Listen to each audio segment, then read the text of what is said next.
I had this chasm from where I was.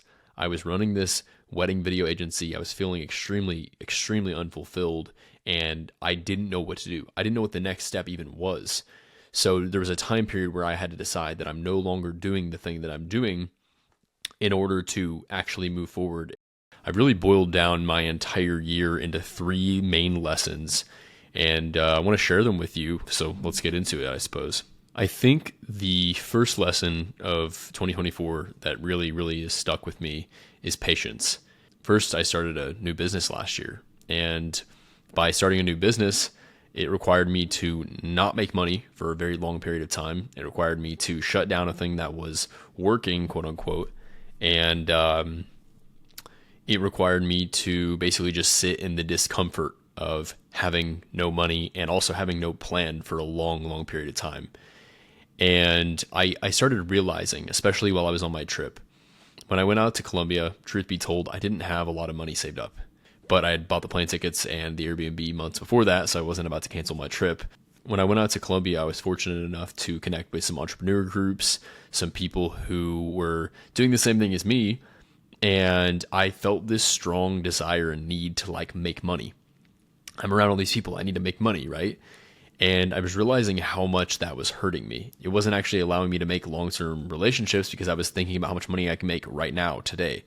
And I had to go through a mental switch of realizing that not only have I been living without a lot of money for a long period of time, but that's not going to change by me needing money. And by me being able to make that switch and understand that the person who gets paid the most is the person who can go the longest without getting paid. I've seen this time and time again. I mean, you look at companies that have literally been built that weren't profitable for the first 5 to 10 years. So this is a little bit different, obviously, but just to use the example, the person who can go the longest without getting paid is the one who's going to get paid the most. Another lesson that I learned over the last year was from my mentor, actually.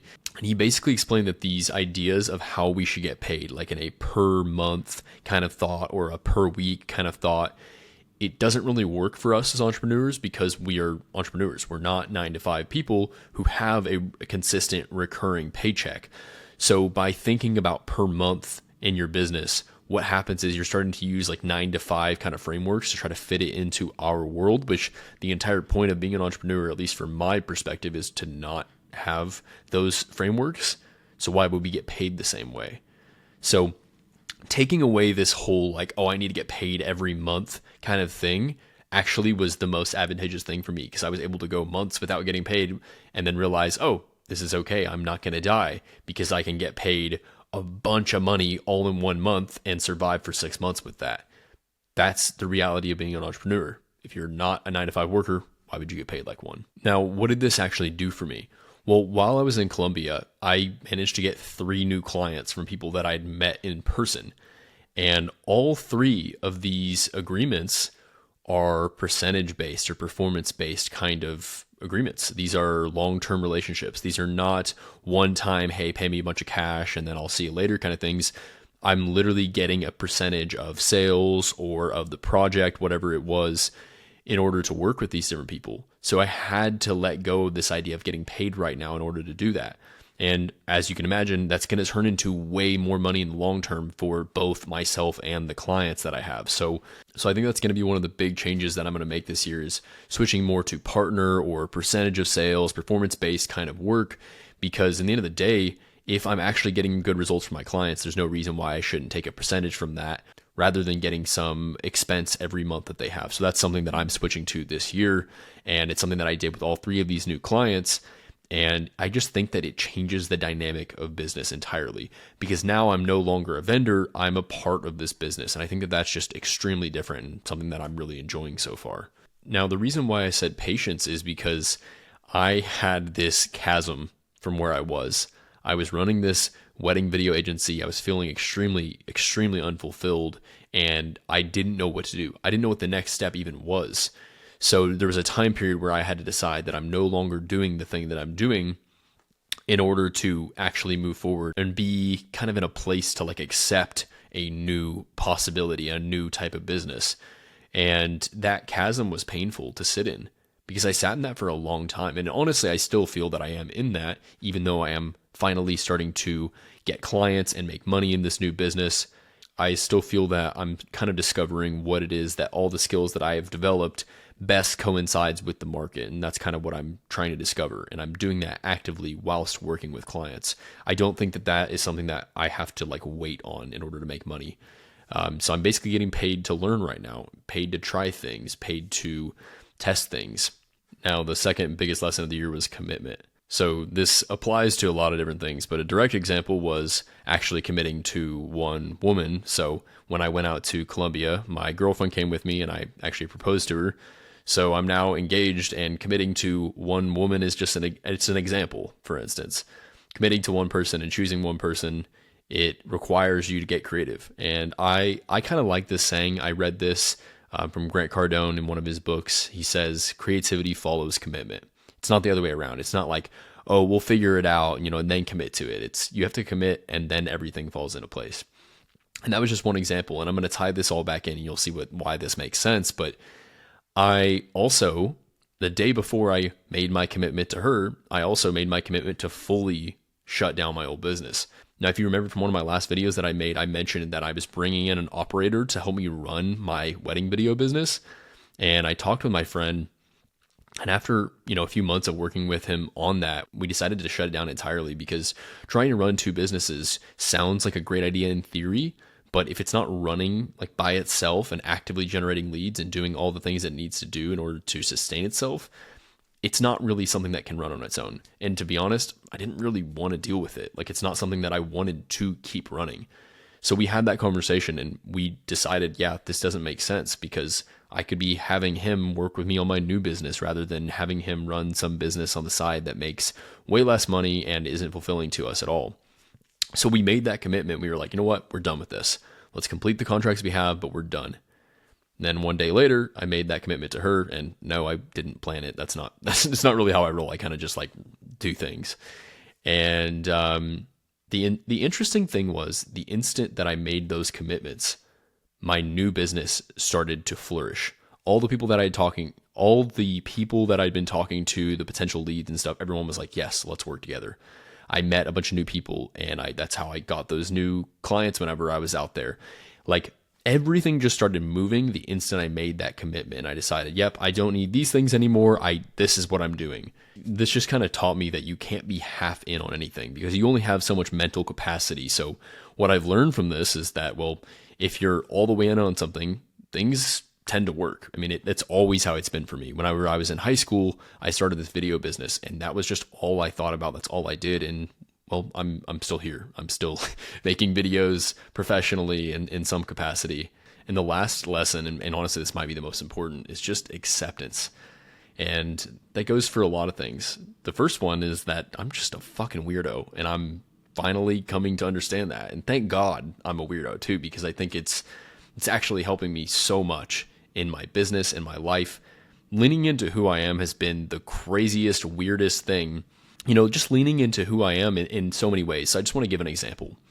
I know I made a video. You can check out my last video. I believe it's called the Black Sheep Theory, which is probably going to turn into my brand, not the theory part, but the Black Sheep part. And, I made this video about my experience of how I went to this party and basically how I came up with the name for this brand. But the most important thing was I was able to accept and lean into who I am and realize that I didn't need to fit in. And that was just an example. But on top of that, past that, another client that I got, this is after I made that video. Well, I went to a different party on New Year's with one of the guys that I met at the party before from the Black Sheep Theory video. He invited me to his house for a party. That guy, shout out to Mike, Mike became my client. So leaning into being me has literally helped me with my business. I had another client who I will not go into too much detail, but he had someone approach him for a similar type of work that I do. Ultimately, he ended up working with me because he just didn't like the guy, didn't trust the other guy. And just by me being able to be myself and just be open and be honest about like, hey, I have done these things and I haven't done these things, but I'm willing to try. That was enough for me to be able to get a client just by being honest. I'm not going to make another bullet point, but honesty is also really, really big. I realized leaning into just being honest, which is kind of like acceptance, it's helped me a lot, and it's making me money now just by being honest and open about what I've done and what I can do. It's paying dividends. What else?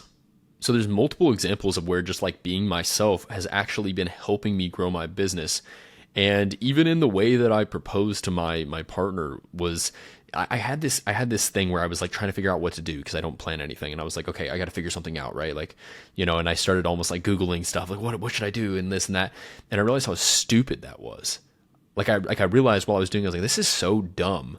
Why am I asking other people what they do or like what trends are and shit? And I realized, no offense to people who do that, but like I realized how stupid that is.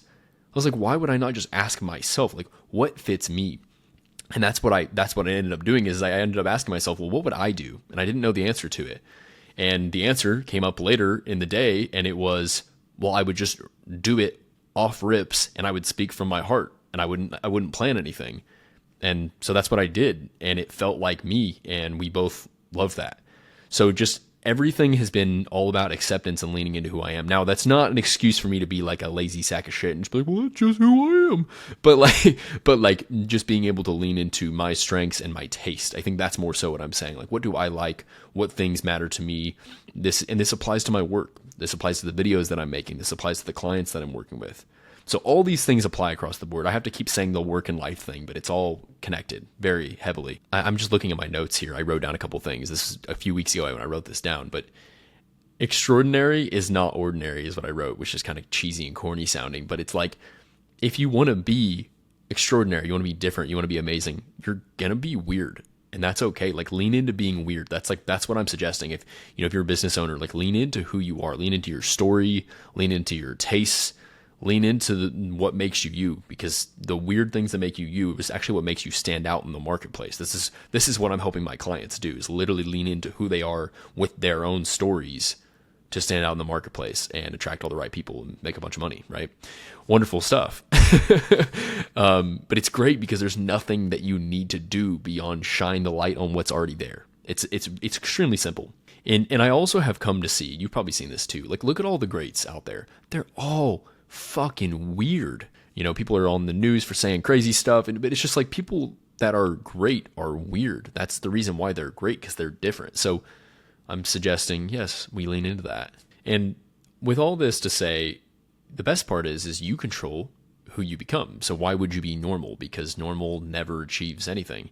So yeah, that was my lessons this year, to be patient, to commit to things and be patient while they take their time to work, and to accept who I am, to accept my strengths, to accept my weaknesses.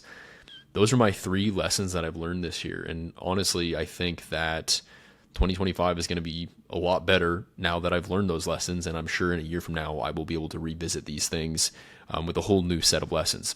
So with all that said, if you are a business owner and you are interested in creating content that leverages your story and the authentic version of you, so that way you can stand out in your market and actually make all the sales and build the business that you want to build, then go ahead and reach out. In the description, I'll have a link. Other than that, I think that's everything. Thanks for watching. I think that's the end here for me. So if you want to follow along, I'm making 1 video a week for the entire year. I'm committing to this. I'm on week 7 or 8 now. Go ahead and do the things that YouTubers do and follow along. I'll see you next week. Yeah, this is how I've made my entire living for almost the last decade now. Still have never had a job. Kind of want to get a job sometimes. Sometimes I think about that. I'm like, I wonder what it would be like to get a job at like McDonald's, just to experience the hell for, a few days. Probably not going to do that. But anyway,